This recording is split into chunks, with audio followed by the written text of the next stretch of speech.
झारखंड कांग्रेस विधायक दल के उपनेता राजेश कच्छप जी हैं। झारखंड की सियासत, संगठन और नाराजगी सभी तमाम विषयों पर चर्चा करने के लिए आज हमारे साथ हैं। सबसे पहले तो राजेश जी, आपका सबसे पहले हमारे चैनल पर स्वागत है।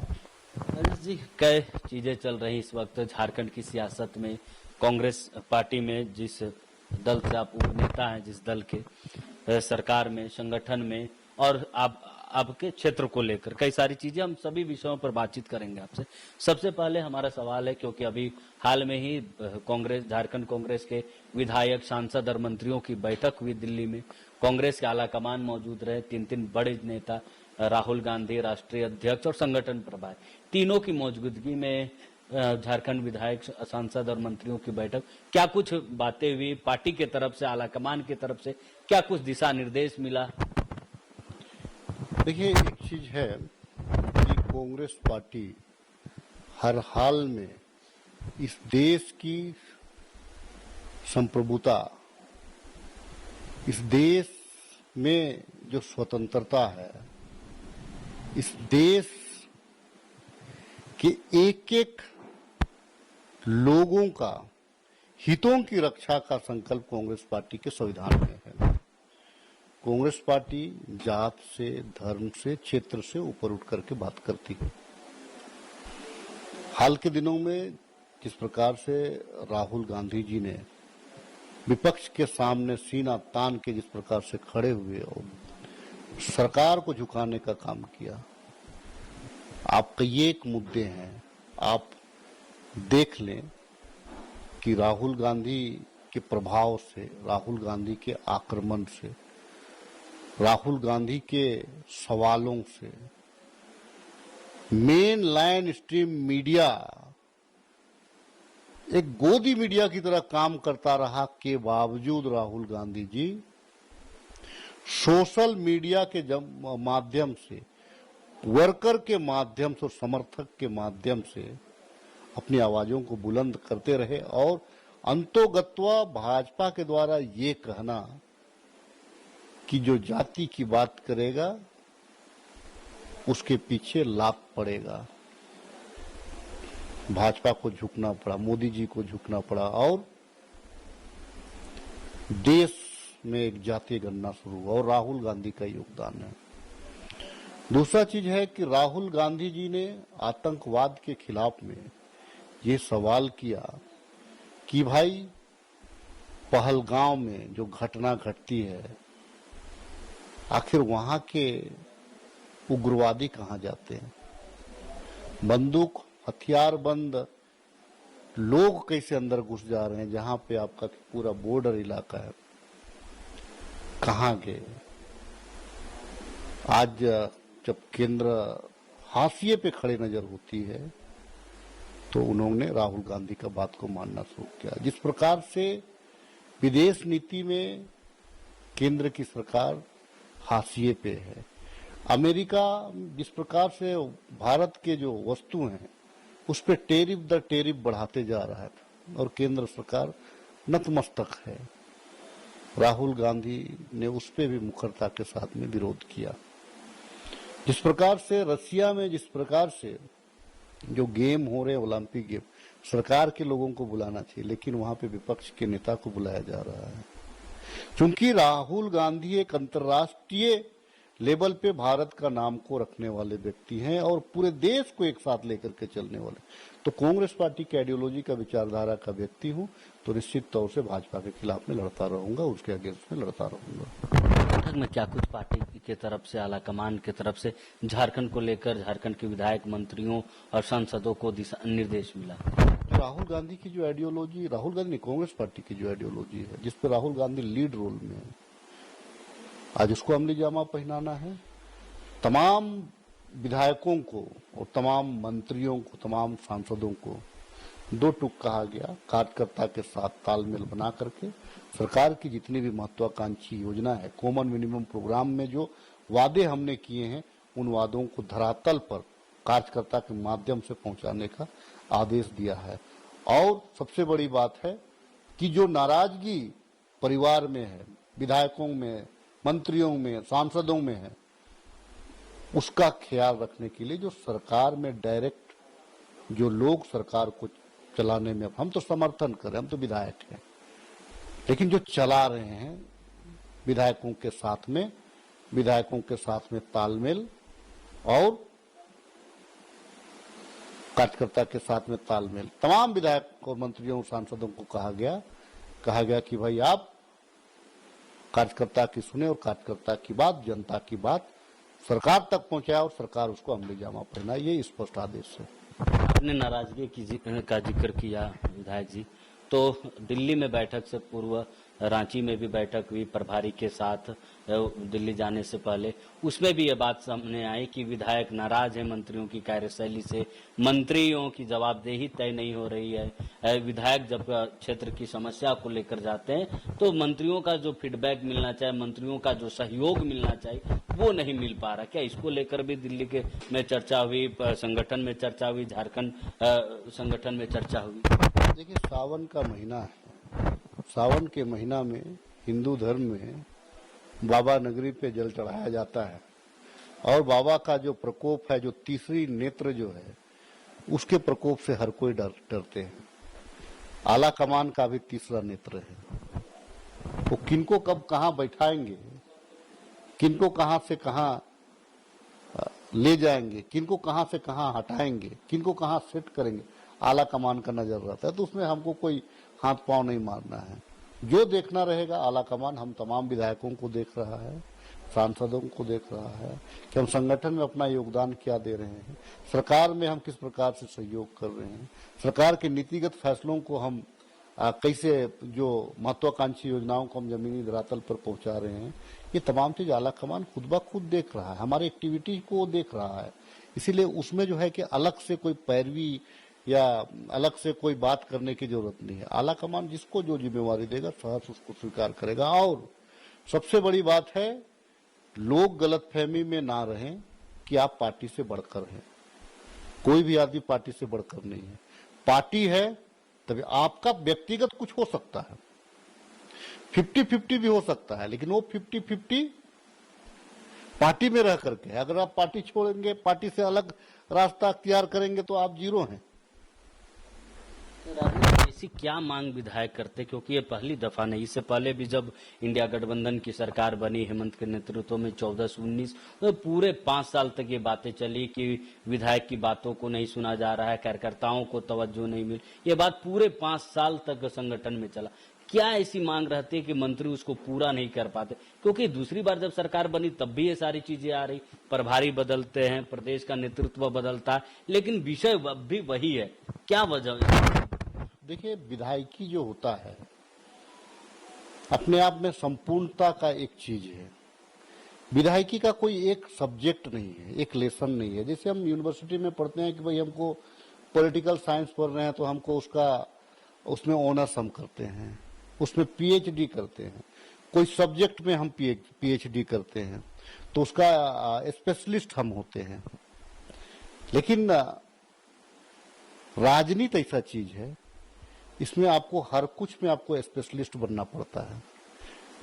आपको पॉलिटिकल साइंस भी पढ़ना है, हिस्ट्री भी पढ़ना है, इकोनॉमिक्स भी पढ़ना है, फिजिक्स भी पढ़ना है, केमिस्ट्री भी पढ़ना है, मैथ्स भी पढ़ना है, सोशल साइंस भी पढ़ना है, जीएस भी पढ़ना है, तमाम चीज का ही संग। तो इसमें जो है कि आपको उसमें कंपटीशन देना पड़ता है।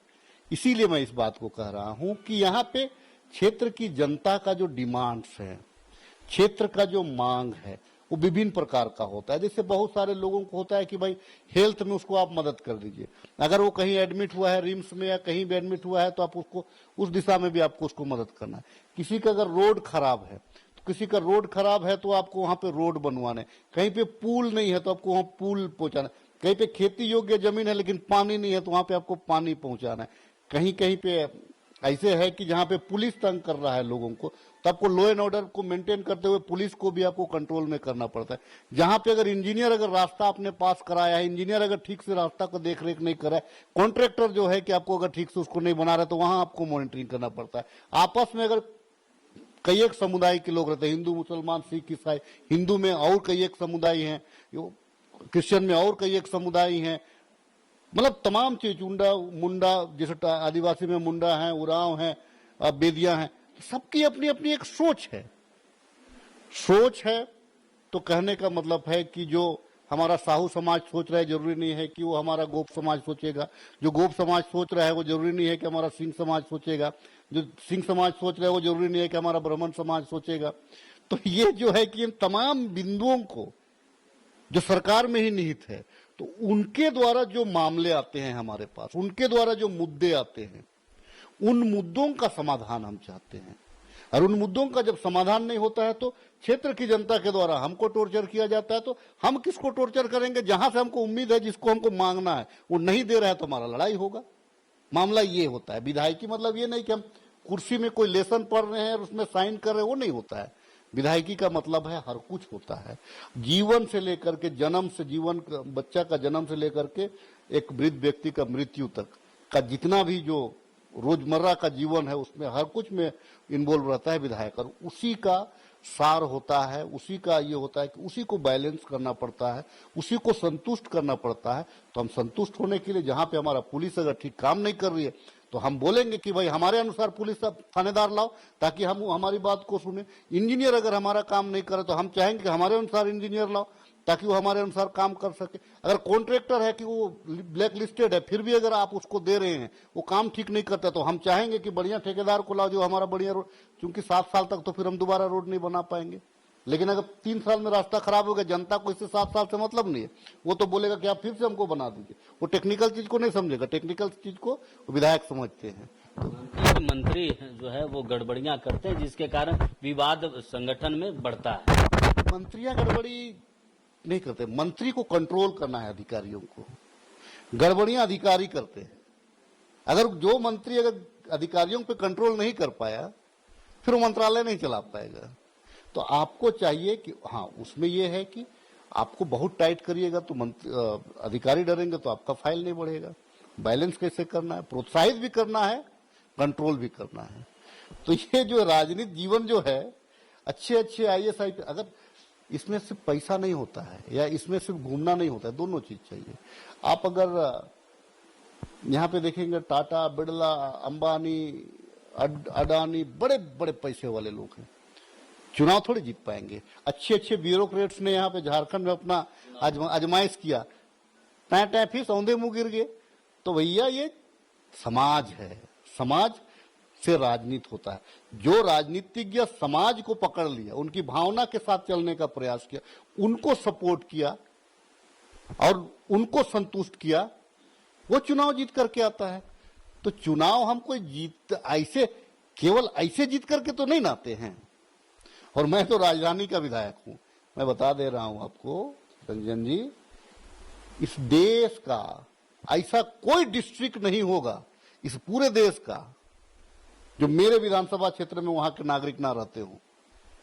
पूरा पश्चिम, उत्तर, दक्षिण, नॉर्थ ईस्ट के भी लोग हैं, आपको साउथ के भी लोग हैं, आपको जम्मू कश्मीर के साइड के लोग भी हैं, आपको यूपी बिहार के लोग भी हैं, बंगाल के लोग भी हैं, उड़ीसा के लोग भी हैं, छत्तीसगढ़, MP, राजस्थान, पंजाब, हरियाणा, तमाम जगह के लोग हैं हमारे पास में।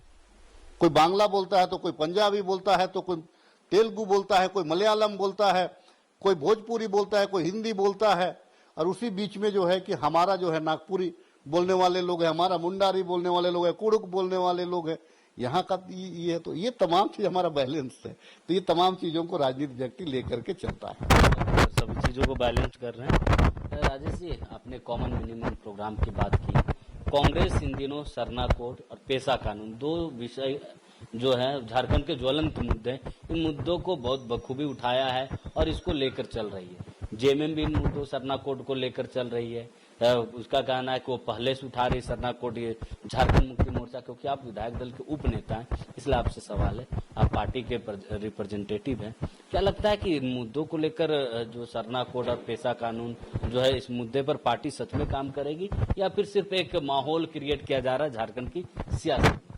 नहीं, हम दिल से चाहते हैं। देखिए, राहुल गांधी जी ने ये कहा, दिल्ली में भी ये बात बिल्कुल निश्चित तौर से राहुल गांधी जब इस बात को कह रहे हैं, जातीय गणना की बात कर रहे हैं और इस बात को कह रहे हैं कि जिनकी जितनी भागीदारी उतनी उनकी हिस्सेदारी, कहने का मतलब आप समझ रहे हैं, यहाँ पे आरक्षण काम करता है। सरना कोड के नहीं रहने से आप यहाँ पे क्या लिखते हैं? आप क्या लिखेंगे? वो यहाँ के ट्राइबल क्या लिखेंगे? आप मुझे बता दीजिए। हिंदू वो लिखना नहीं चाह रहे हैं, मुस्लिम वो लिख नहीं सकते हैं, क्रिश्चियन वो लिख नहीं सकते हैं, बौद्ध वो लिख नहीं सकते हैं, जैन वो लिख नहीं सकते हैं। क्या लिखेंगे? 8वां कॉलम पहले जो था, 7वां कॉलम अदर्स का, उसको भी भाजपा ने हटा दिया। तो यहाँ के जो सरना समुदाय है वो क्या लिखेंगे? बड़ा कॉन्फ्लिक्ट है, क्योंकि कई ऐसे जो ट्राइबल है वो अपने आप को हिंदू बताते हैं कि हम हिंदू कॉलम पे करते हैं, और इससे पहले जो जनगणना हुई उसमें वो लोग हिंदू कॉलम पे धर्म पे उन्होंने टिक भी किया, और ज्यादातर लोगों ने अन्य पर किया। हालांकि इस बार अन्य का ऑप्शन नहीं है। देखिए, आपको एक आप हिंदी पिक्चर देखते होंगे ना, हिंदी सिनेमा देखते हैं ना, तो आप देखेंगे कि जो मूल व्यवस्था है, जो समाज है, ट्राइबल को उससे हट करके दिखाया जाता है। हिंदी पिक्चर में देखेंगे तो उसको जो है पत्ता का पहना हुआ, चमड़ा का पहना हुआ, जिंगा लाला करते हुए दिखाएंगे। वो कौन है? ट्राइबल है ना। उसको आप अगर सीधे अगर मेन ये में लाइएगा तो कहां टिक पाएगा? आप मुझे ये चीज बताइए, अभी जो है कि सावन का महीना है, अभी यहाँ के ट्राइबल सावन सप्तमी करेंगे, ठीक है, मैं बता रहा हूं एक उदाहरण छोटी सी। जब खेत में जाएंगे तो वहां पाहन बलि करेंगे। बलि क्या कि मुर्गा का पूजा करेगा। उसके बाद सारे लोग रोपेंगे।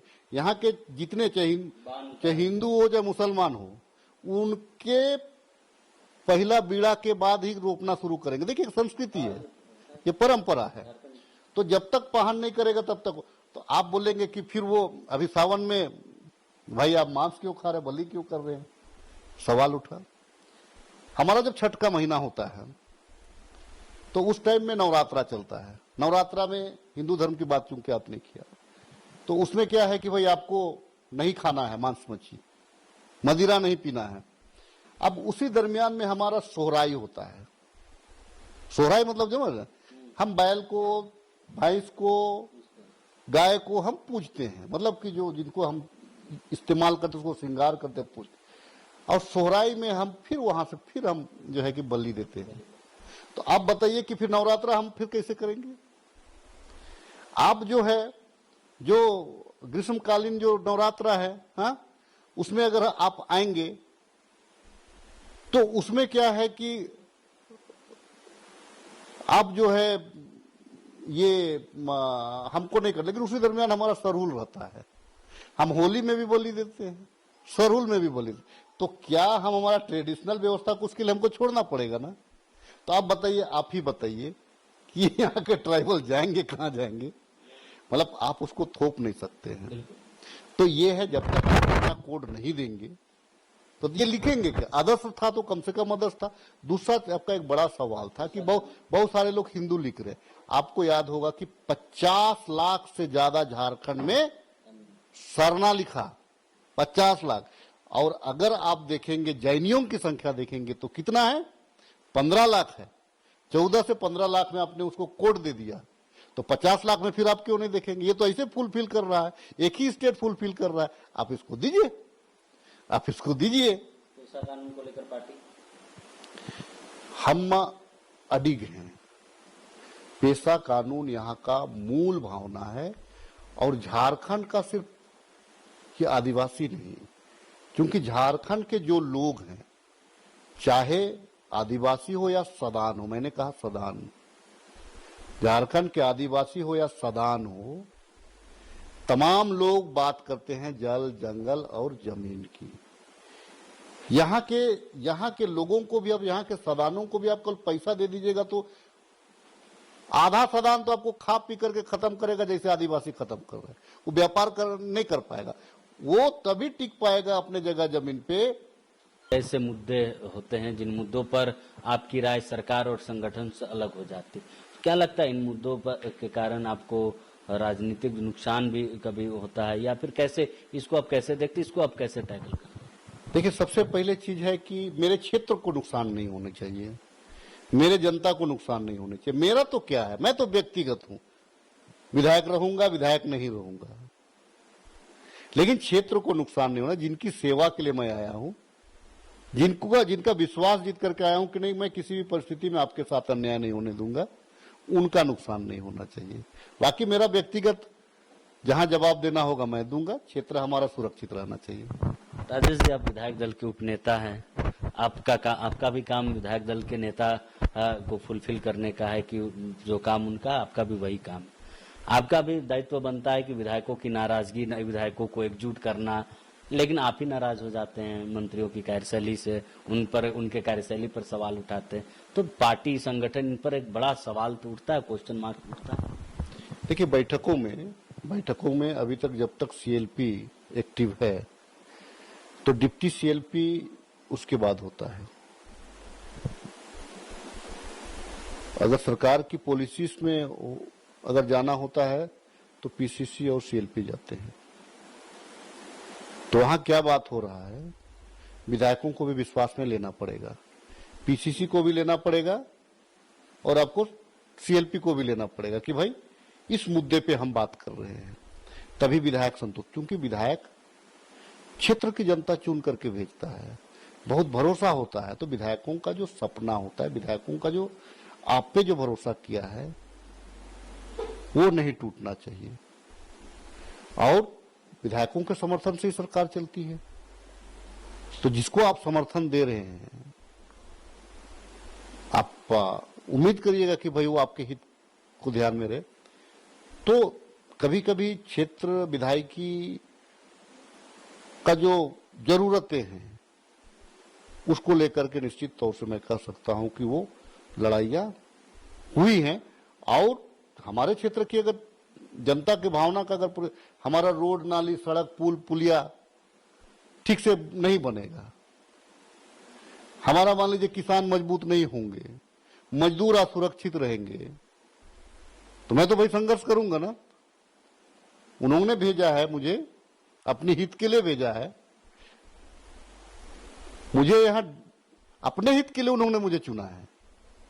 जनता जो होती है वो अपने हित के लिए आपको चुनती है, तो मुझे, मेरा फर्ज होता है कि मैं उनके हित का ख्याल रखूं। क्योंकि रिम्स 2 को लेकर आप क्या सोचते हैं? क्योंकि रिम्स 2 को लेकर पार्टी के अंदर ही कई विचार है। जो एक धरा इसका विरोध कर रहा है, दूसरा धरा इसका समर्थन कर रहा है। एज राजेश कच्छप, क्योंकि आप राजधानी की विधायक है, राजधानी में रिम्स 2 का निर्माण होना है, आप इसको, क्या आपका पड़ोसी विधानसभा है, आप इसको क्या देखते हैं? रिम्स 2 को लेकर आपके क्या विचार है? रिम्स 2 एक बड़ी योजना है, रिम्स 2 एक बड़ी योजना है। और रिम्स 2 का जो सोच है माननीय मुख्यमंत्री जी का, बहुत महत्वाकांक्षी योजना है। रही बात, अब रिम्स तो बनना ही चाहिए और बनेगा भी। देखिए, हमारे पास भी रैयत आए थे, मैंने 2 लाइन उनसे पूछा है, आप जो जमीन जो है का विरोध तो कर रहे हैं, लेकिन उसी के बगल में फिर दूसरे जमीन को क्यों बेच रहे हैं आप? स्मार्ट सिटी की जमीन को लेकर अंचल कार्यालय आप पहुंचे थे, जहां पर कुछ वार्ता भी आपकी हुई। आपने कहा कि वहां का म्यूटेशन का जो रसीद है वो म्यूटेशन नहीं होना चाहिए। क्या है पूरा मामला? क्योंकि इन दिनों जोरों से इसकी चर्चा चल रही है। ये एक चीज है कि 1959 से लेकर के 63 के बीच में जमीन का एक्वायर होता है। एक्वायर होने के बाद में वहां एचएससी को लाया जाता है। एचएससी को दो चीज के लिए जमीन दिया गया है, एक कारखाना स्थापित करने के लिए और एक अर्बन डेवलपमेंट के लिए। अर्बन डेवलपमेंट मतलब ये जितने सरकारी क्वार्टर हैं एचएससी के, जहां पे ऑफिसर्स कर्मी को रहना था, उनके लिए। दूसरा है कि जो कारखाना है हेवी इंजीनियरिंग कॉरपोरेशन लिमिटेड हमारा, वो चलता रहे। 2 चीज फायदा था। तो रैयत को यहां से हटाया गया, ये जो है ये गांव हटाया गया। तो जब गांव हटा और उनको प्रॉमिस किया गया कि भाई आपको रोजगार देंगे, आपको रोजगार भी मिल जाएगा और देश को एक बड़ा एसेट मिल जाएगा, देश की अर्थव्यवस्था हमारा सुधरेगा। अब क्या है, कुछ दिन तो ठीक चला, कांग्रेस के राज में ये ठीक ठाक चला, लेकिन इसको फिर बंद करने का कागार पे ये आता है और उसको प्राइवेटाइज करने की दिशा में ये बढ़ता है। तो हमने जमीन दिया एचएससी को, हमने जमीन एचएससी को नहीं दिया है, हमने दिया बिहार गवर्नमेंट को, हमारे पूर्वज बिहार गवर्नमेंट ने एक्वायर किया। इस दरमियान में कभी भी एचएससी का रजिस्ट्रेशन नहीं हो पाया, उसका म्यूटेशन नहीं हो गया, 30-35 वर्षों तक वो खाली पड़ा रहा। अब एचएससी चूंकि एचएससी के पास पैसा नहीं था, उसको जमीन को बेचना था, जमीन के बदले में वो पैसा पूंजी ये करना चाह रहा था। अब वो है जमीन को बेचना शुरू किया। अब जमीन क्यों बेचिएगा भाई? कोई रूल कहता है क्या कि आप सरकार को अब जमीन दिया, सरकार उस जमीन को का दलाली करेगा? ऐसे तो रूल नहीं है, सुप्रीम कोर्ट में भी नहीं है, कोई हमारा संसद ने भी कोई वैसे कानून पास नहीं किया है, स्टेट गवर्नमेंट ने भी वैसे पास नहीं। इवन कि सुप्रीम कोर्ट ने तो यहां तक कहा कि आपका अगर पर्पस फुलफिल नहीं होता है तो आपको रैयतों को रिटर्न करना है, या आपका जो है, और उसमें भी कंडीशन ये है कि आप जो है 5 वर्षों तक आपको उसका रजिस्ट्रेशन वगैरह कर लेना है, घेराबंदी कर, प्रोडक्शन 12 वर्षों के अंदर आपको शुरू कर देना है। ये रूल है, सुप्रीम कोर्ट का रूल है, मैं नहीं कह रहा हूं। 2013 में लारा एक्ट में जो भूमि वापसी का प्रावधान आया, 16 में बीजेपी के कुछ लोग जो हैं कि सुप्रीम कोर्ट गए, सुप्रीम कोर्ट ने उनको फटकार लगाई, ऊपर से ये कहा कि जितनी भी सरप्लस जमीन है रैयतों को वापस करिए। सरप्लस, ये राउरकेला स्टील प्लांट में इसे मामला आया है, सरप्लस जमीन को किसानों को वापस किया गया है, तो झारखंड में एचएससी सरप्लस जमीन को क्यों वापस नहीं? इसके पास में दो चीज है, यहाँ पे ना अर्बन डेवलपमेंट के लिए दिया था, वो भी अवैध रूप से लोगों ने कब्जा कर लिया। यहाँ जो एचएससी ने जो कारखाना के लिए दिया था, उसमें भी लोग अवैध रूप से, सरप्लस जमीन है यहाँ पे, तो सरप्लस जमीन को वापस करिए। इवन की ये भी प्रावधान है कि अगर वहां आप किसान से जो जमीन लेते हैं, अगर उसको फुलफिल नहीं कर रहे हैं तो किसान को आपको हर्जाना भी देना पड़ेगा। यहां तो बेघर हो गए हैं लोग, कहां जाएंगे? तो अब जिसका मालिक आज भी रैयत हैं और सरकार के लोग अगर उसको बोलेंगे कि नहीं ये जमीन तो अधिकारी बोलेंगे जमीन तो सरकार की है, एचएससी की है, तो मैं थोड़ी मानूंगा। रूल तो सबके लिए है, राजा के लिए भी वही रूल है भारतीय संविधान में, रंक के लिए भी वही रूल है, किसान के लिए भी वही रूल है, जो है कि एक बड़े उद्योगपति के लिए भी। रूल तो रूल है, तो रूल से बाहर नहीं हो। दूसरा चीज है कि अगर इसको अगर म्यूटेशन अगर एचएससी कर लेता है इसके दबाव में, इसका दूरगामी परिणाम यह आएगा, जितने भी इंडस्ट्रीज लगाए के लिए एक्वायर किए गए हैं जमीन, जहां पे आज इंडस्ट्री नहीं लगे हुए हैं, ऐसे खाली जमीन पड़ा हुआ है। आपको बता दे रहे अधिकारी जो है धड़ धड़ छोटा छोटा पार्ट में धड़ उसको मोटिवेशन करना शुरू कर देंगे, और जो संघर्ष को विराम दे देंगे ये लोग। कोर्ट का जो रूल, जो कोर्ट में आज मामला एक उम्मीद के साथ किसान लड़ रहा है, उसको समाप्त कर देंगे। तो मैं झारखंड की अस्मिता को बचाना चाहता हूँ, विस्थापित को मैं न्याय दिलाना चाहता हूँ, इसीलिए मैं कोई सरकार वगैरह के खिलाफ नहीं हूँ, अधिकारियों की कार्यशैली के खिलाफ नहीं। एक आखिरी सवाल रहेगा राजेश जी, क्या सरकार में सब कुछ ऑल इज वेल चल रहा है?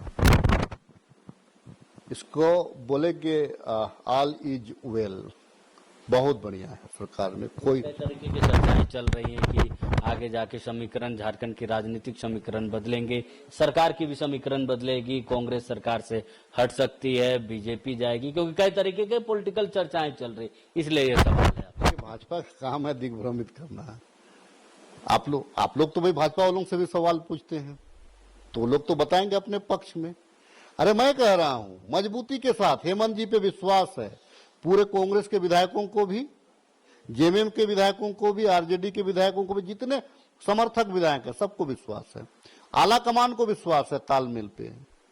तो भाजपा वाला का तो चूंकि उनका दाल नहीं गलना है, और लोग जानते हैं कि अगर ये गठबंधन को हम दिग्भ्रमित नहीं करेंगे लोगों को, तो इधर परमानेंट रहेगा, और पॉलिसीज बनाने नहीं देता है हमको ये लोग। इसीलिए ये कि भाई देखिए, एक चीज है, बीजेपी का पूरे देश में दुश्मन है कांग्रेस, वो कांग्रेस को समाप्त करना चाहती है, कांग्रेस का आइडियोलॉजी को समाप्त करना चाहती है। इसीलिए वो है जो कांग्रेस से दोस्ती करेगा उस रीजनल पार्टी को बीजेपी परेशान करेगी।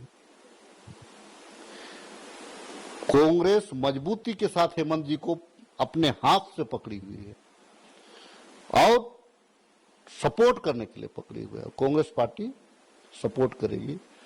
कहावत है ना वो जो है कि वो गिरेगा अंगूर का रस तो मुंह में आएगा, वो कभी वो सपना उन लोगों का पूरा नहीं होगा भाजपा का। हम एक हैं, एक रहेंगे, एक साथ आने वाले दिनों में सरकार चलाएंगे। अच्छे व्यक्तित्व के धनी है, अच्छी लीडरशिप है झारखंड के प्रति आदरणीय मुख्यमंत्री जी की। इनकी अगुवाई में हम राज्य को एक विकसित राज्य बनाएंगे। बहुत बहुत धन्यवाद राजेश जी। तो भाजपा के मंसूबे कभी भी सफल नहीं होंगे सरकार को तोड़ने की। रिम्स 2 का जहां तक बात है, रिम्स 2 के लिए अगर नगड़ी पर नहीं तो खिजरी में भी के विधायक अपने विधानसभा के क्षेत्र में सरकार को जमीन देने के लिए तैयार हैं। संगठन में जो सारी चीजें चल रही हैं, विधायक दल के नेता को लेकर, मंत्रियों से विधायकों की नाराजगी को लेकर, इन तमाम विषयों पर हमारे साथ बातचीत किया राजेश कच्छप जी ने और तमाम सवालों के जवाब भी दिए। तो आपने सुना कि इन सवालों के जवाब में सब कुछ बातें उन्होंने अपने पक्ष में रखा कि सरकार संगठन में सब कुछ आलिज वेल चल रहा है। सहयोगी नीरज के साथ चितरंजन कुमार, TV 45 रांची।